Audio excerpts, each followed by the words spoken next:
मी शंकराचा अवतार, तू माझी पार्वती. सोशल मीडियावर ओळख. वसईच्या भोंदूबाबाने पुण्याच्या महिलेसोबत केलं नको ते. भोंदूबाबा फरार.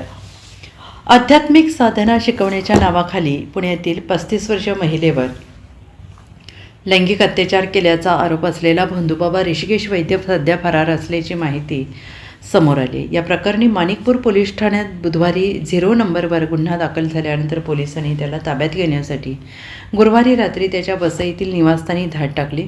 मात्र तो तेथे आढळून आला नाही. बुधवारी रात्री 0 नंबरने गुन्हा दाखल झाल्यानंतर आरोपीला तातडीनं अटक करणे अपेक्षित होते. मात्र पोलिसांना तो सापडला नसल्याने आता त्याला फरार होण्यास व मोबाईलमधील महत्त्वाचे पुरावे नष्ट करण्यास वेळ मिळण्याची शक्यता व्यक्त करण्यात आली आहे. या प्रकरणातील तपास पुढील कारवाईसाठी पुण्यातील मांजरी पोलीस ठाण्याकडे वर्ग करण्यात आला आहे. पुणे पोलिसांचे पथक आरोपीच्या शोधासाठी वसईत दाखल झाले असून त्याचा शोध सुरू आहे. या पीडित महिलेची तक्रार अशी आहे की हा जो सोकॉल्ड महाराज आहे हा सोशल मीडियाच्या मार्फत याची माहिती प्राप्त झाल्यानंतर त्याच्या संपर्कात आल्यावरती 2023 मध्ये त्याने पुण्यामध्ये मांजरी या ठिकाणी सर्वप्रथम तिच्यावरती चुकीच्या पद्धतीने अत्याचार केला.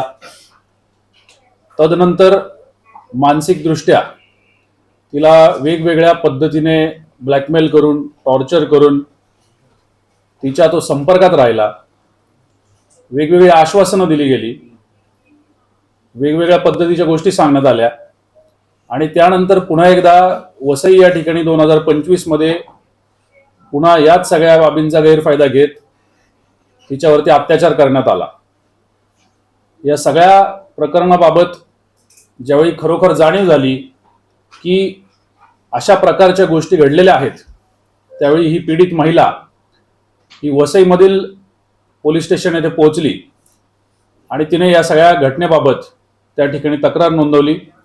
सदर गुन्हा हा 0 नंबरने तिथे दाखल आहे आणि तो पुणे शहर या ठिकाणी ट्रान्सफर करून पुणे शहरच्या हडपसर पोलीस स्टेशनला दाखल करण्यात आलेला आहे. आरोपी ऋषिकेश वैद्य हा तक्रारदाराच्या म्हणण्याप्रमाणे आणि मिळालेल्या आणि प्राप्त झालेल्या माहितीच्या प्रमाणे हा एक स्वयंघोषित महाराज असल्याचं भासवतो आणि त्यानंतर लोकांचा विश्वास संपादन करून त्यांच्याबरोबर अशा प्रकारच्या चुकीच्या गोष्टी करतो. याचा शोध घेतला जात आहे. जवळपास 4 टीम्स याचा शोध घेत आहेत. आताही आपण बोलत असताना काही टीम्स याचा माग काढत इतर जिल्ह्यांमध्ये त्याचा शोध घेत आहेत.